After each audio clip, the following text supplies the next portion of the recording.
Hey there, we're Kurt and Kristen Luidhardt, and welcome to the Liberty Spenders podcast. With our deep expertise in political strategy and a passion for the politically conservative and faith-based market, we're here to guide you into tapping into this $5 trillion opportunity. Having worked on high-profile campaigns like Donald Trump's 2016 run, we're excited to share our data-driven insights and the 5 Ps process to help you authentically connect with this loyal and lucrative audience. Join us as we explore real-world examples, reveal game-changing strategies, and provide you with the tools to accelerate your business growth in this powerful market. If you're ready to unlock the potential of the Liberty Spender audience, hit that subscribe button and let's embark on this journey together. Hello, and welcome to the Liberty Spenders podcast. We're Kurt and Kristen Luidhardt, your hosts, co-founders of the Prosper Group, which is an agency that's raised over $500 million and elected over 100 members of Congress, 14 governors, 15 U.S. senators, and 1 president. And now, in addition to helping political candidates get elected, we're helping your business get elected by helping you answer this question. What if you could exponentially grow your business by tapping into a unique and engaged audience that we call Liberty Spenders? Now, Liberty Spenders are politically conservative or faith-based consumers who make up roughly 40% of the country, and they're looking to buy from businesses that align with their values.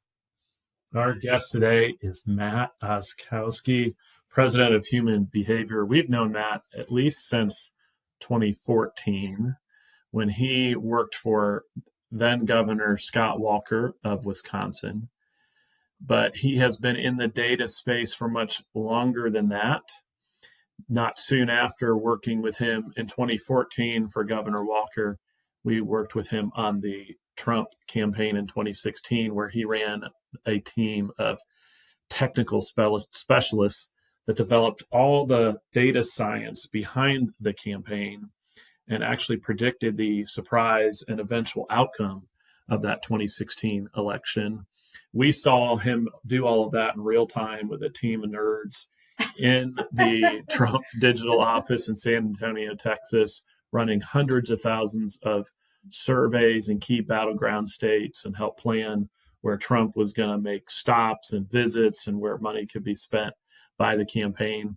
Since then, Matt has done some additional data science for politics and for Trump in 2020, but also has a fantastic company called HuMn Behavior, where they have a fantastic, I'm overusing fantastic, software program called Flocks.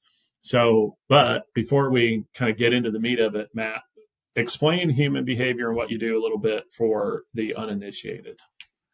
Yeah, sure. Thank you for having me. HuMn Behavior is at its core a software and services behavioral science company. So our goal is to help our clients make their efforts more efficient and effective. That's in all areas: high-level decision-making, ad spend, operational and logistic efficiency. Any question that a company has that can be answered, at least in part, by data, we want to make sure that we can provide. So the overall operational flow of the company is running as smoothly as possible. And really nothing's going to waste. Every dollar being spent or any piece of effort that's being deployed inside of the company is doing so as effectively as possible. Well, let's talk a little bit about how you got here. As I mentioned, we met you in 2014, but I know you were working in politics before that. How'd you kind of get into politics or data science? Tell a little bit of your background there.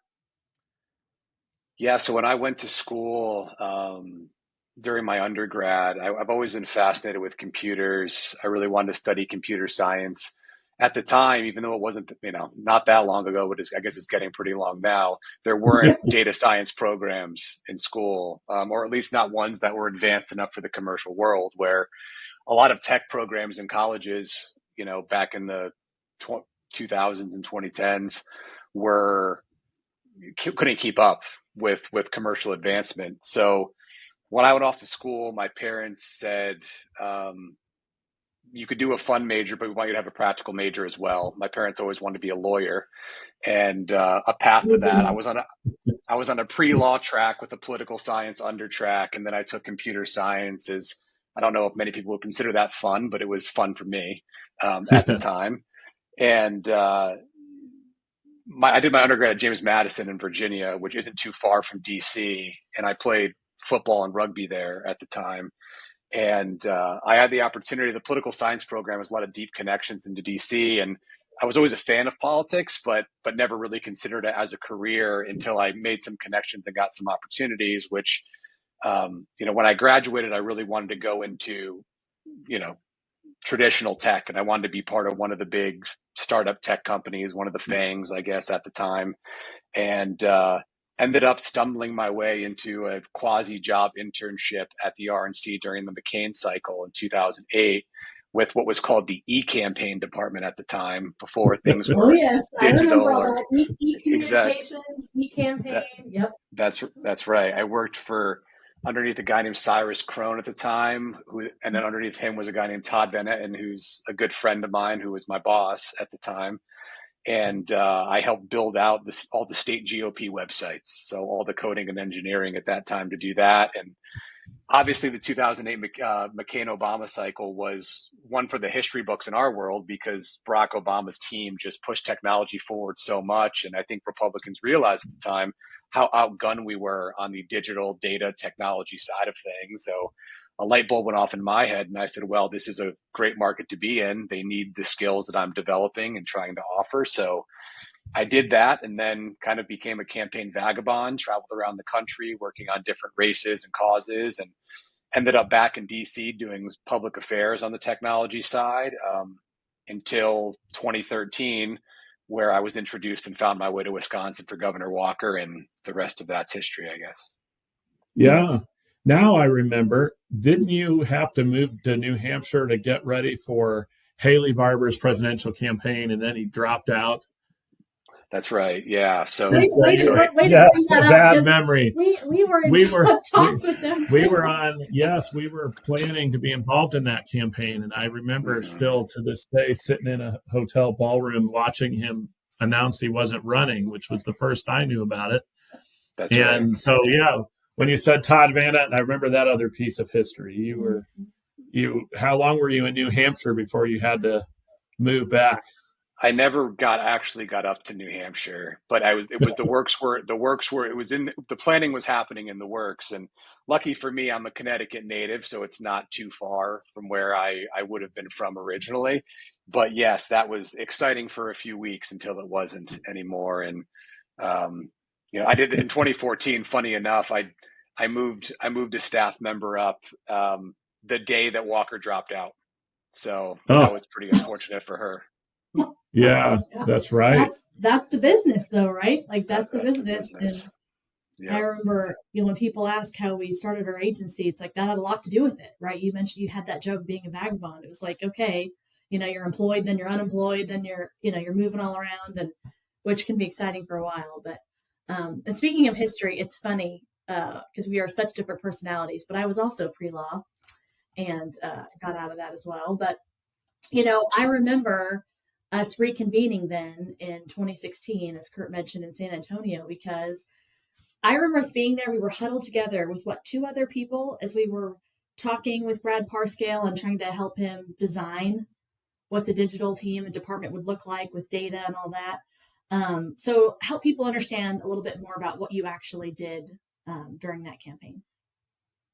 Sure. Yeah. So that campaign was a whirlwind. So I was coming out of Scott Walker's presidential at the time. And, earlier in the year, Scott Walker was the top dog. He built a big campaign. Everybody was really excited about him. And I believe that campaign lasted 71 days, if I remember correctly. It was just a very flash in the pan. President Trump ended up sucking all the air out of the room towards the end of that primary. I mean, Senator Cruz took it a while, but really it was Trump's race to lose. So when I ended up pivoting over to the Trump campaign and meeting Brad for the first time, it was a really fascinating exercise, because most presidential campaigns are thought out years in advance, and the staffs are determined usually through people that have been with politician X for decades at that point in time. And there's just kind of way that things go, and what I would call like a playbook, a pretty traditional playbook of how these things go. And I think the one thing we all realized from the Trump campaign was there was no playbook.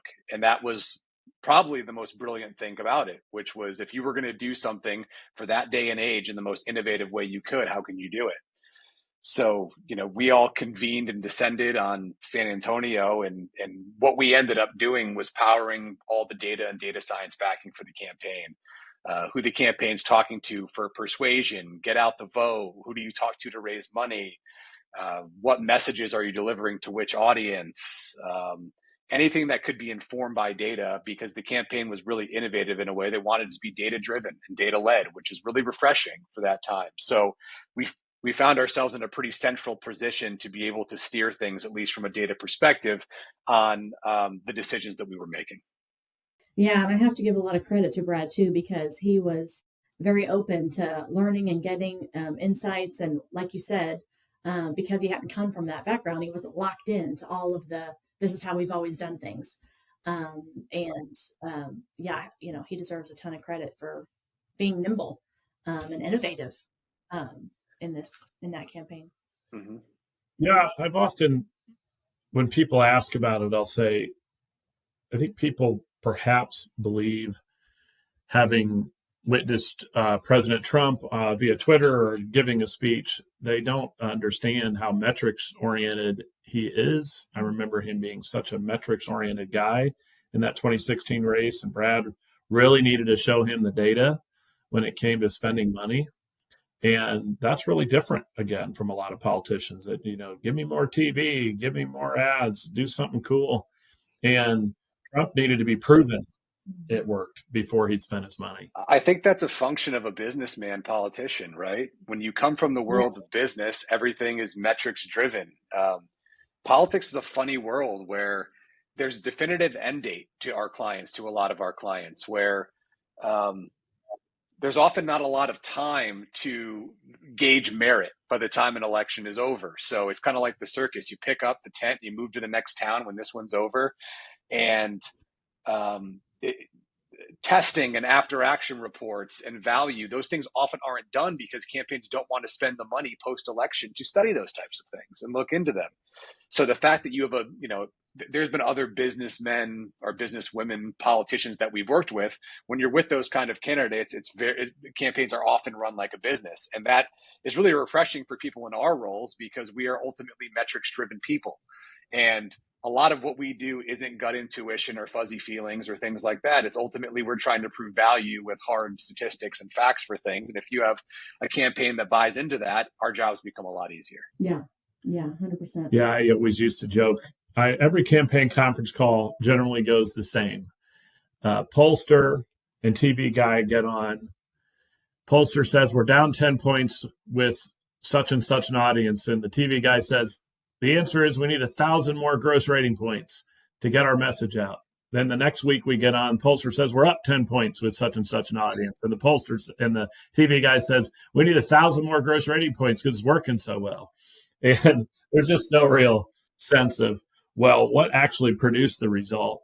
And that was really different. And there was very few, and probably still since 2016, very few campaigns I've been on that had a true data department that was weighing in on the effectiveness of various campaign metrics or making any decisions about what the candidate's doing with their time, even since then.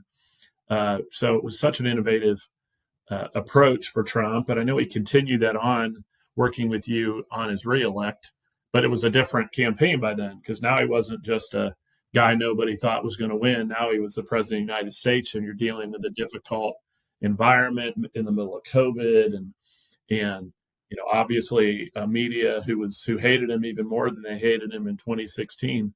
And so what do you think was a little different from your experience in 2020? Yeah, from the data side. 2020 was, it was really night and day different. And there was a quote that I've always kept with me from the CTO of the Obama campaign in 2008, where he said, basically every election cycle, you should blow up the playbook and start over. And 2020 was not 2016. And I think trying to replicate what happened in 2016 was a bit of a fool's errand if we were trying to do that, because, now the sitting president, can't run as much on the outsider thing anymore. the issues of the day are different. If we remember 2020, obviously COVID was a major defining factor at that point, but racial issues and crime and all types of things were those issues weren't being talked about nearly as much as 2016. So the approach became very different, and the organization operationally was really big. It had gotten to it didn't feel like this funky startup anymore in San Antonio. I'm not saying that's a good or bad thing. It just naturally matured to a different type of beast.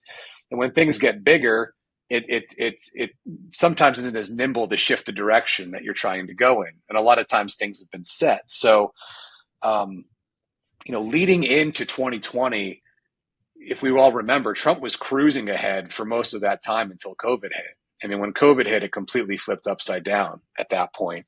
So what we had to do was really try to understand an electorate that had changed. And I think a lot of the pushback we got in 2020 was a perceived lack of empathy or apathy from the president towards people who were suffering from COVID, especially with suburban women, which, if anybody's worked on any race since 2020, that's the audience that people talk about most often. It's college-educated suburban women for the most part.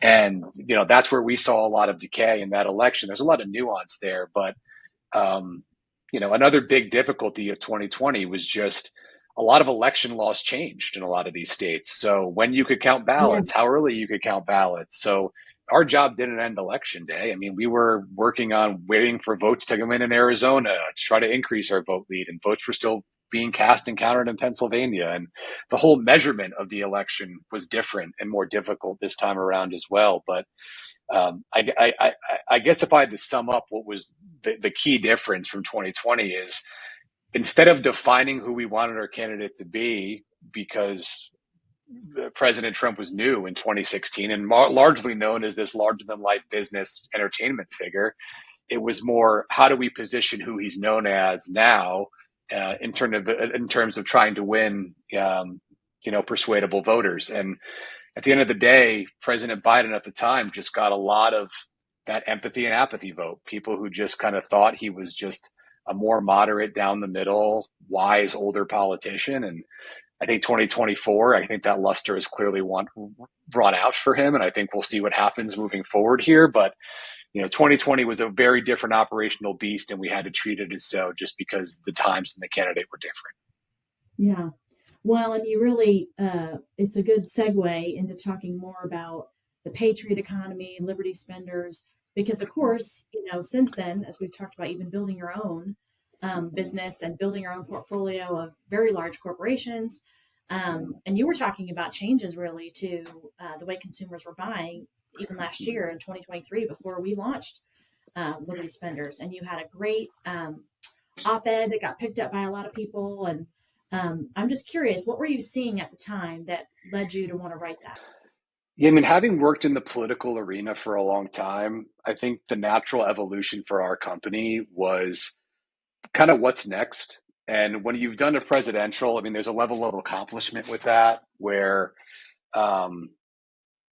you've climbed the mountain a bit. Not to say that, I've accomplished everything I could accomplish, but, I felt pretty good about it. But the political life's a hard one. I mean, that's a 7-day-a-week, 24/7 job. And as I was maturing in my life and my employees were maturing around me, having families and getting married and all of that, we had a natural conversation, which is, are there any lessons that we've learned from the political arena that we could take into the commercial world? And if anyone's watched the news over the last 6 to 8 years, the bridge became natural. We've been seeing this movement where companies are expected to stand for things now. Anytime there's a crisis or a big issue going on, a certain sect of vocal minority consumers want some type of quote or press release from their soap company on how they feel about controversial X, Y, and Z. And to me, it took fairly benign companies, companies that had no business being, on either side of a political issue, and forcing them to jump into an arena that largely made them uncomfortable.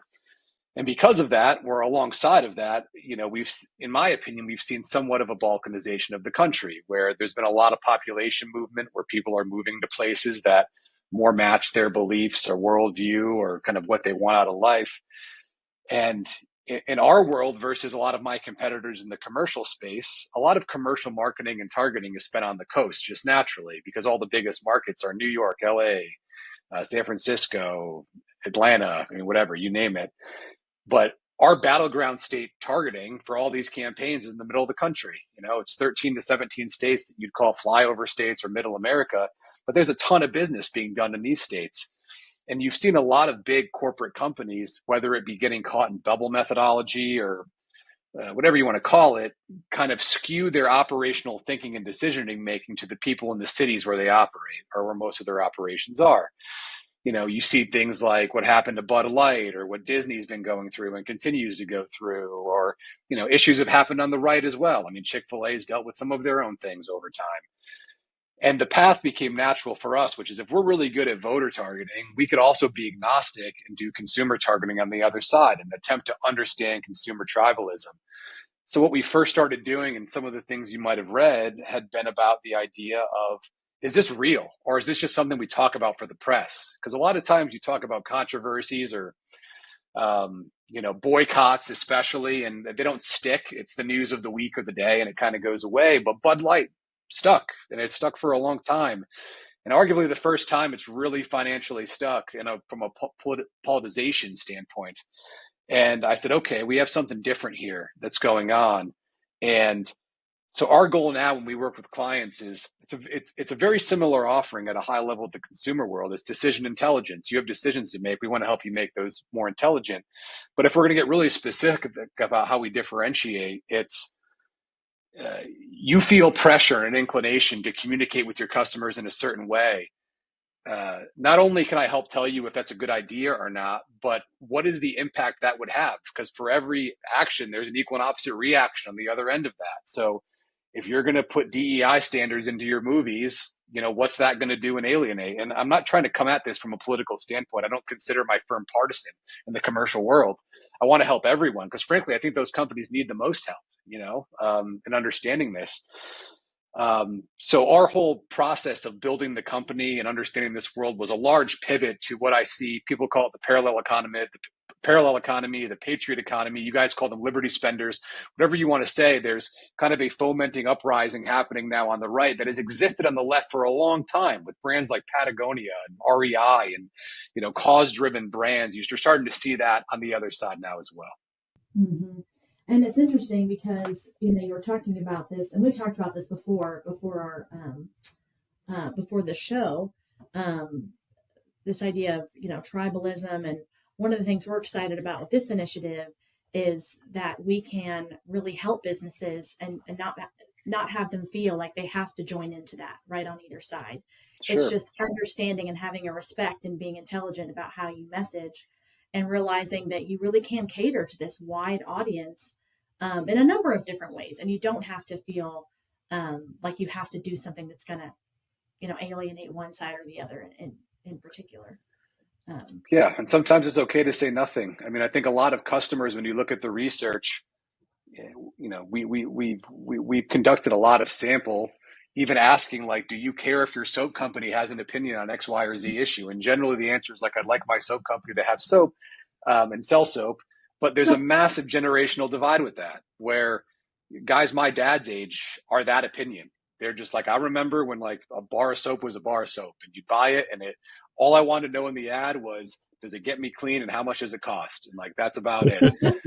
But now with a lot of the Gen Z and younger alpha generation, things like that, there's just an expectation that if you're not with me, you're against me, which is, something we've seen in politics for a long time. And it's a really dangerous tightrope to walk in the consumer space, because I'm sure soap company X wants everyone to buy their soap. They're not making soap for a particular cause, but the reaction to them, if they do take a stance on a cause, the other side of that may start a competitive soap company. And you're seeing that now to appeal to different things. So I think with consumer goods, you're going to start to see this fracturing where there's going to be, Daily Wire's doing razors to compete with Harry's and Jeremy's Razors, I think it's called. And, yes. You've got Black Rifle Coffee to Starbucks. You've got, we have Patriot Mobile.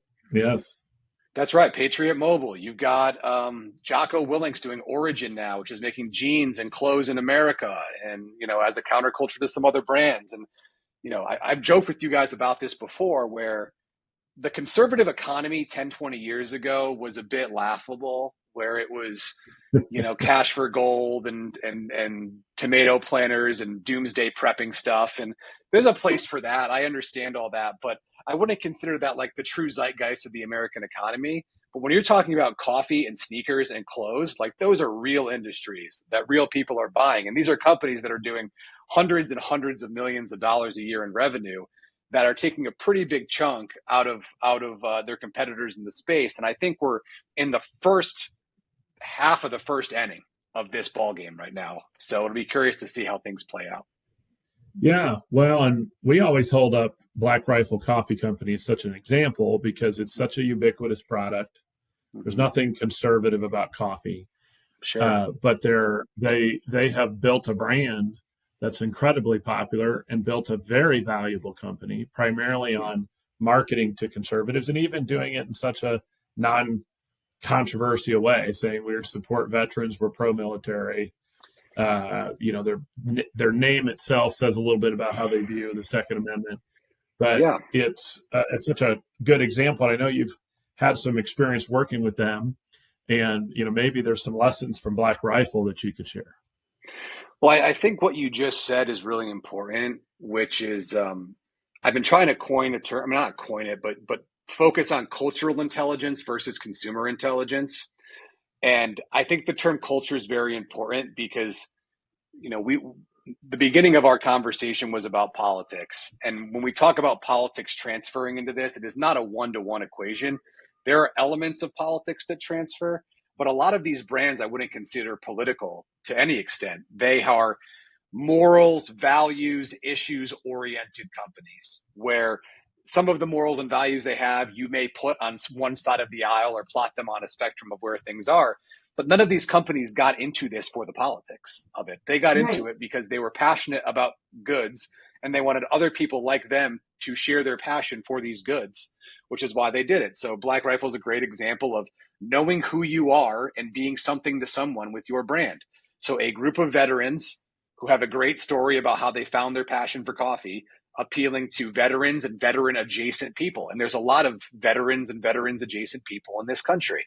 And the extension of that over the years has become, I've seen them get into extreme sports and kind of go into different areas and avenues from that.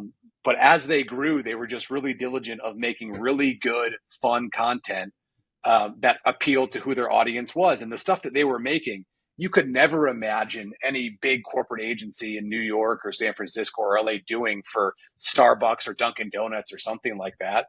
They were on the cutting edge. Remember any examples of those, Matt, that you can share with listeners? I mean, I guess to make the political connection, their rise was pretty similar to Trump's rise in terms of timing around when that came up, like 2014, 15, 16, 17. And this has been talked about to death, but that was like the heyday for Facebook. Like when Facebook, you could really find an edge and do different things on there. And the founding team of Black Rifle was just really good at Facebook really early and leaning into it, where they were taking advantage of how affordable advertising was and how targeting was in there, an organic reach. And they were making content specifically for social media, which seems like a no duh today. But back then was fairly novel because you'd normally start with like, what's my big TV ad campaign? And then how do I trickle that down to my social? But they were social first. They were short form. They were humorous. So it was almost like you were like talking to your buddies about inside jokes, but they got them because it was so authentic. And I think authenticity is the most important things for candidates and brands, where the BS detector for consumers and voters is crazy high. And if you get the feeling that someone is not being authentic to who they are, the tune out is almost immediate. Like you're just like, I'm not going to pay attention to this anymore. So I think their combination of like guerrilla marketing on social media with a true unabashed authenticity for who they were and who their customer was just caused this rapid growth. And, I think a lot of their success, and it's not just them, but other brands in this space, it's yes, people like the coffee, but they also want to wear the badge on the arm. They want the gear. They want the shirt. They want to say, by drinking Black Rifle coffee, I believe in something and I stand for something and I have these values, whether it be I support veterans or I support the Second Amendment or whatever it is. And I think you're seeing that expound itself now. And Black Rifle is a fairly aggressive story, but there are traditional Fortune 500s that, because the political spectrum has moved so much on the polar ends, you consider them a fairly down the middle company, but having a fairly basic stance now is somewhat controversial, like a business being closed on Sundays because of some religious connection is now like, oh my gosh, I can't believe you do that. And, so you're starting to see companies have to make a choice here. But I think as you see a lot of these startup brands come to fruition, and it's interesting to me that a lot of them are coming out of the former military space. Like a lot of former operators are launching really good companies right now, whether it be in the movie and film space with what, I'm forgetting the show that Chris Pratt's been doing. That's awesome. The Terminal List is that what you're thinking? Terminal List, yes. And the author from the Terminal List is a former operator and a very famous author. And you have Jocko Willink and David Goggins and Tim Kennedy's of the world and all these different people, and obviously the Black Rifle guys, Evan Hafer and whatnot, that really great work ethic, really good business minds, but a really good adherence to values and beliefs and selling products. Mm-hmm. Well, and you hit the nail on the head about authenticity. And it's so important. It's like, when you're trying to figure out how to navigate this market, which I'll ask you about in a second, it's just what's true for you. Don't try to be something you're not. What's true for you in terms of how you treat your employees or how you look at the world, and then how do you translate that so that you can attract people who share those values. I mean, that's so powerful that people are going to be drawn to you based on that. And of course, that makes for more loyal consumers also. I think an area that we could probably all agree on too, where I've seen a lot of lack of authenticity, would be in different types of demographic targeting. So let's say Hispanic marketing campaigns as a good one, especially as Republicans over time. I think there's a lot of effort that's been put in trying to think and put ourselves in the mind of what an Hispanic voter wants versus just letting Hispanic voters tell their stories. And that's where authenticity comes from, where it's we should be doing these things in Spanish because these are Spanish language voters. Well, did you not realize that 60% of them, while being of Hispanic heritage, actually don't speak Spanish or Spanish as a first language? Or, is it the same ad where it's this family focused community thing? The tropes just get really old and tired with a lot of different demographic targeting that we do, even to the point where I've had conversations recently with clients where, it's hey, should we do a Hispanic specific campaign? And my response is we can, but what my data shows is these voters care about the same issues that blacks and whites do, so why don't we put them in the immigration bucket or the taxes bucket or the crime bucket, because fundamentally we're all American. And that speaks to authenticity, where I think authenticity turns to pandering very quick, and pandering is where things can often go awry. Yeah, absolutely. Well, I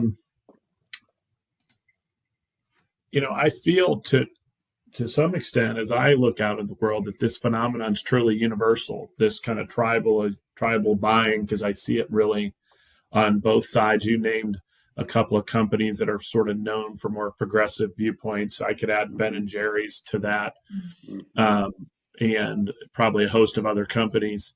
And so I feel like it's something that's not just happening with, say 5% of the country cares about this stuff, but it's a pretty large cross-section of American consumers that are saying, we're paying attention to this stuff.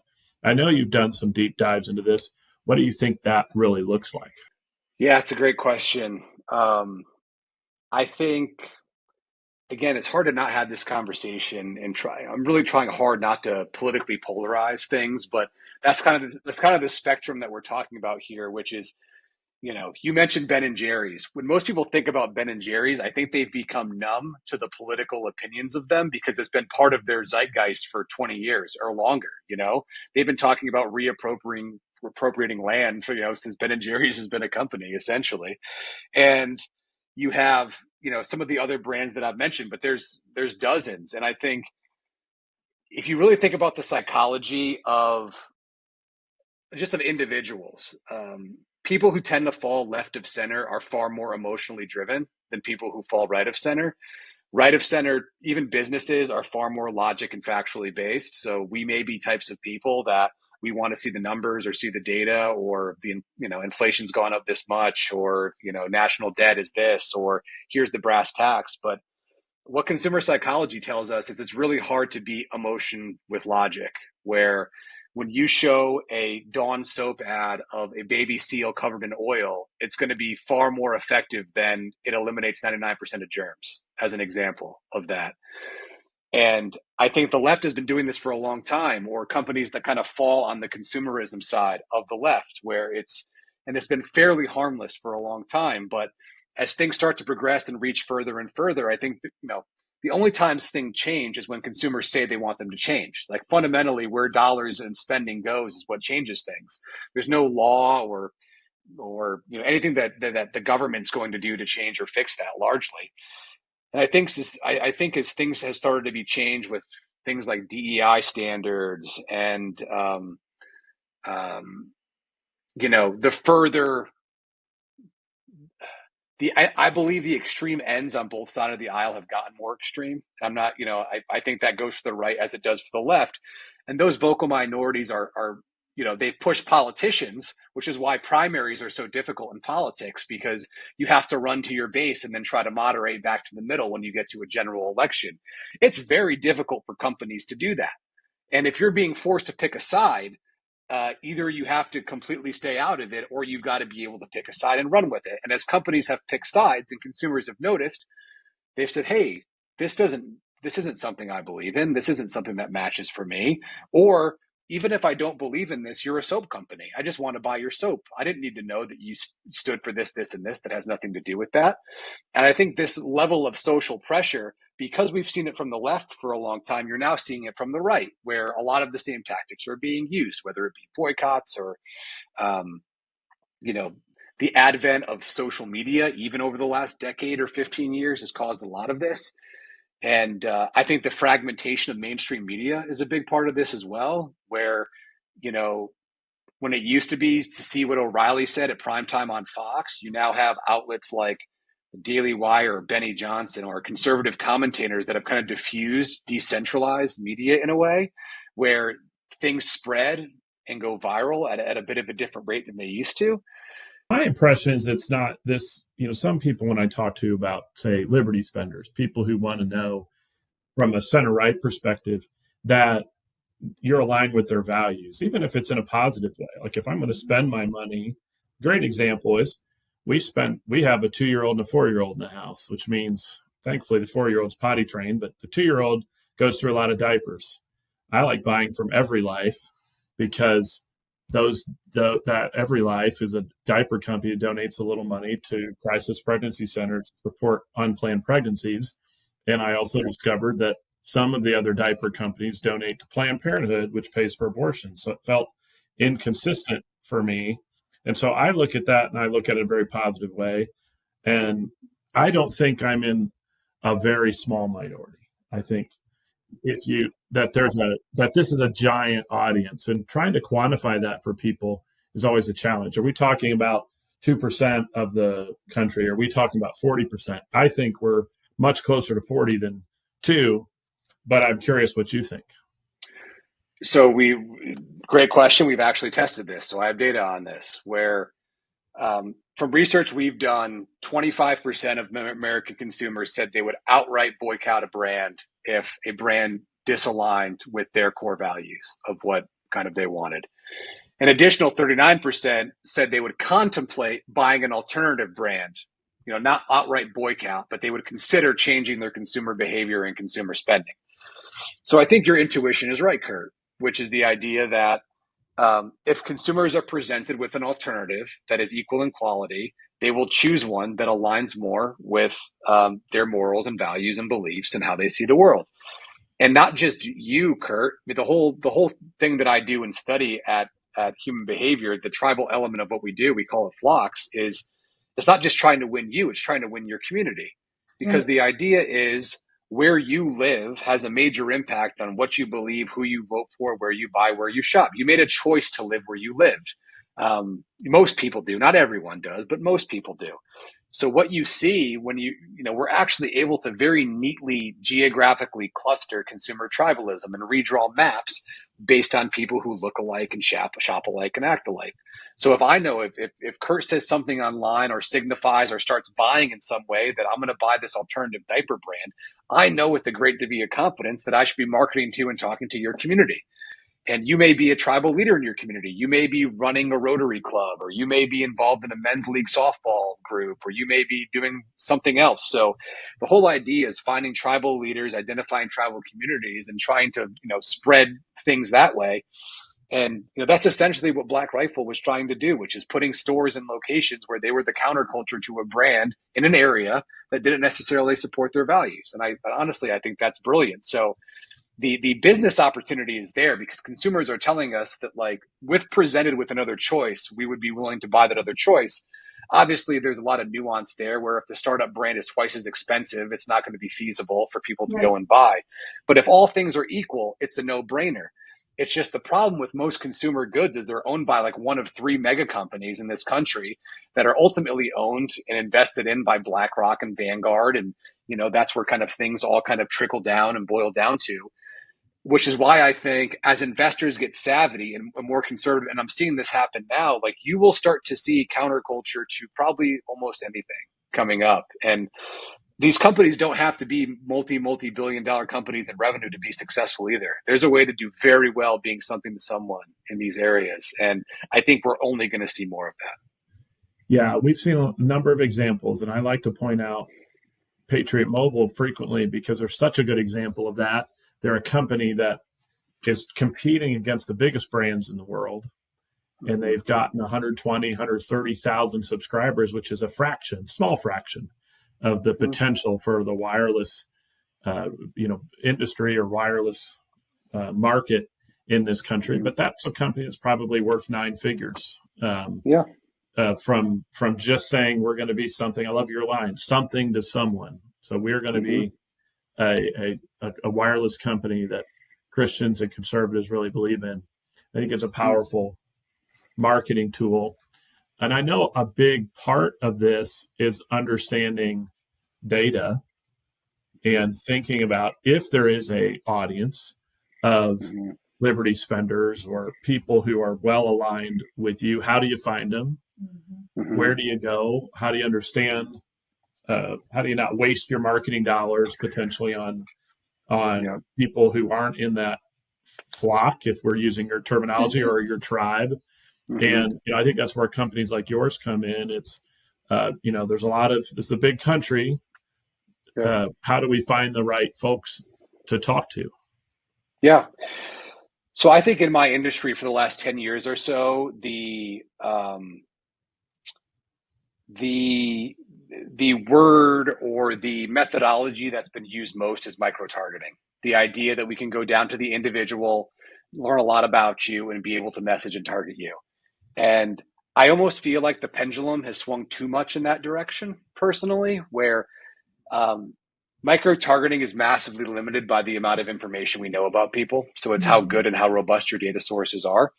We still do a lot of micro-targeting techniques, like we'll model individuals and we'll build up data sets to try to make all that more intelligent.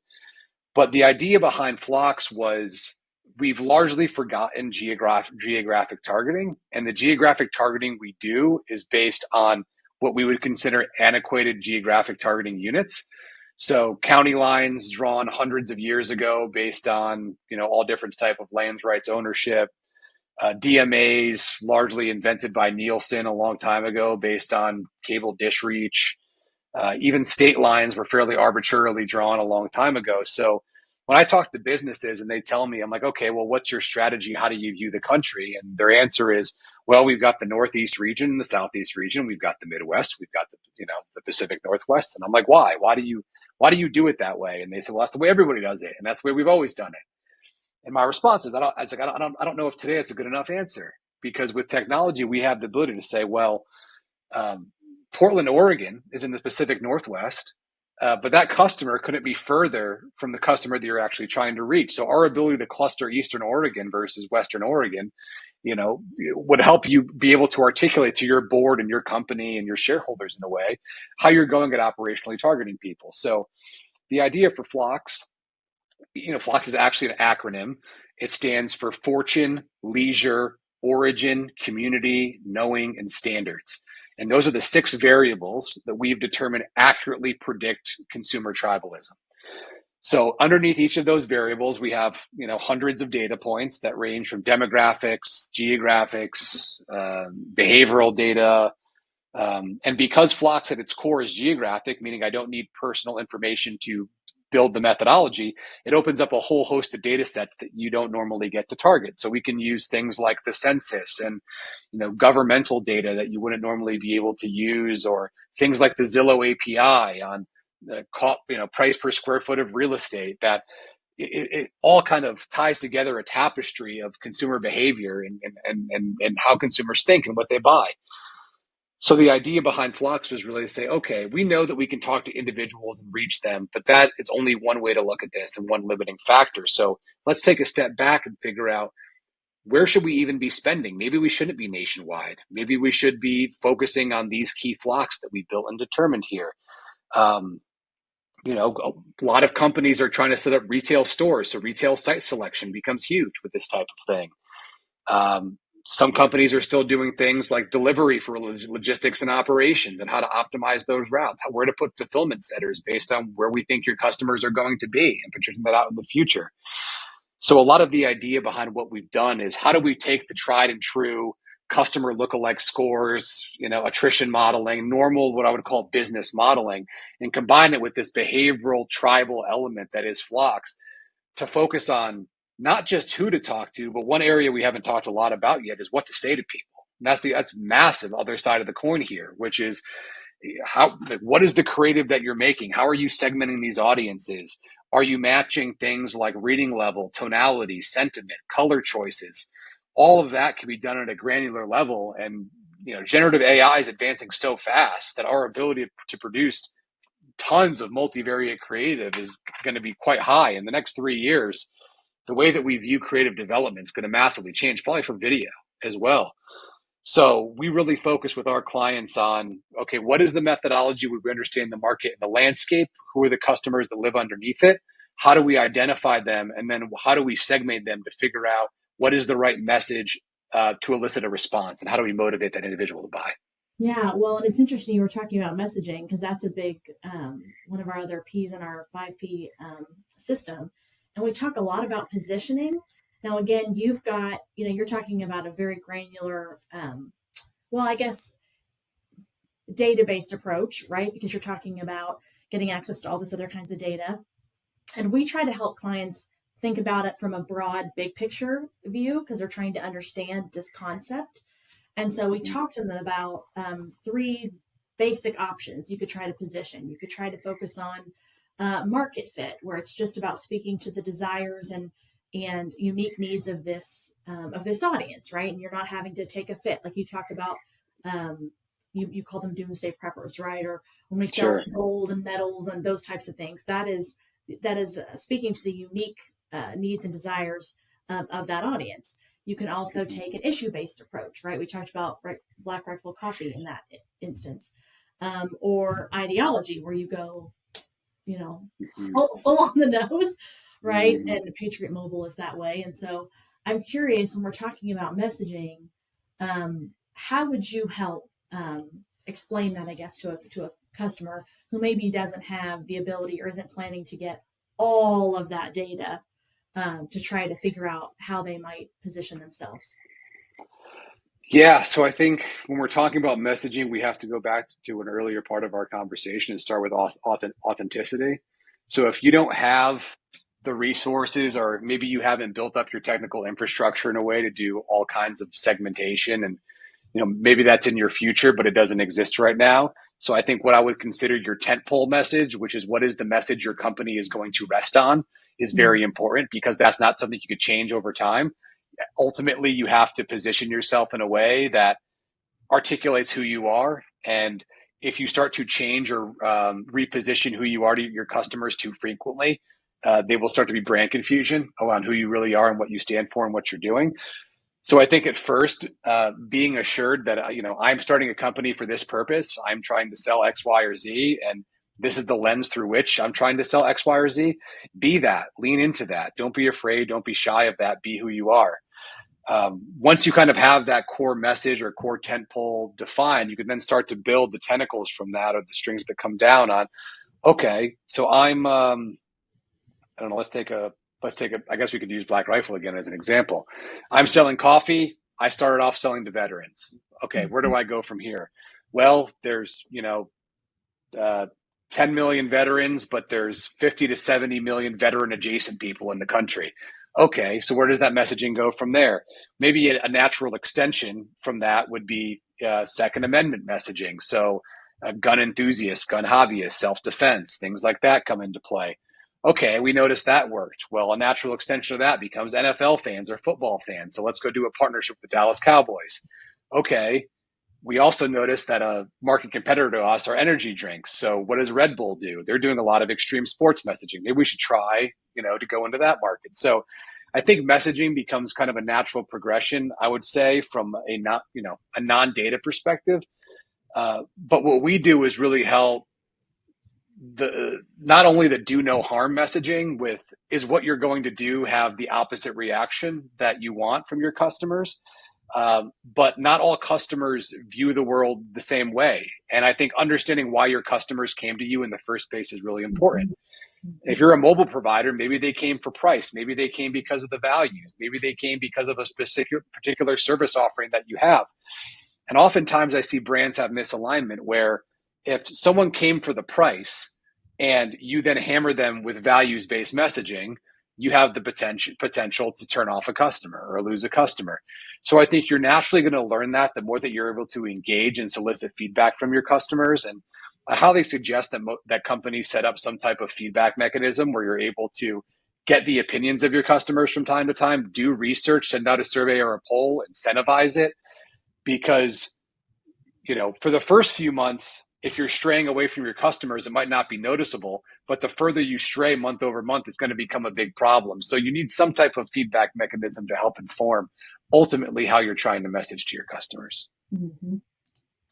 Well, I think we've got maybe 2 or 3 episodes of insight here. I loved, and I'm going to maybe credit you, but steal this idea of being something to someone is such an important business concept. Not being everything to everybody, but something to someone, I think is a great call out for folks who are listening. And then you probably said it better, and I might ask you to repeat it when you talked about understanding culture as it pertains to marketing. I want you to kind of take a quick jab at that again, because I want to point that back out at folks before we finish up. Yeah, I think we're seeing the evolution from consumer intelligence to cultural intelligence. And what I mean by that is traditionally businesses would look at consumers in pretty neat buckets of demographics. So women 35 to 55, men 25 to 35. But I think what's really moving people now is far less of an individual consumer divide and far more of a cultural divide. And traditionally, cultural issues are really uncomfortable for corporations to deal with.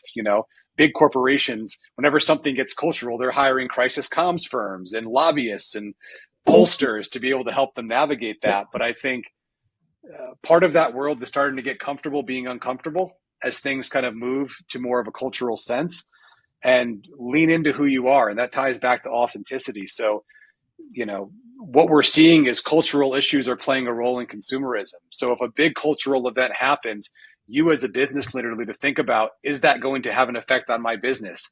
Is there going to be an outcry from my consumers that they're going to expect me to have an opinion for this? Should I address this? Should I not address this? Should I let it lie? Is this appropriate for me to be able to address to my consumers? Are my advertisers, are my sponsors, are my clients going to have something to say about this? It seems very complicated and messy, but the best way to handle this cultural intelligence is to be proactive and not reactive. Have a plan before it happens. Because if you're reacting, you are losing. Like whenever you're on your back heels, you are losing. And so that's what I mean by cultural intelligence. Be aware of what's going on in the culture and the zeitgeist and be prepared to address it. And I think that is incredibly insightful and certainly in line with what we're seeing. And, I want to keep going for another hour here, but I know we had just a few minutes left. And so I really thank you, Matt, for giving us all this time and talking through what you're doing.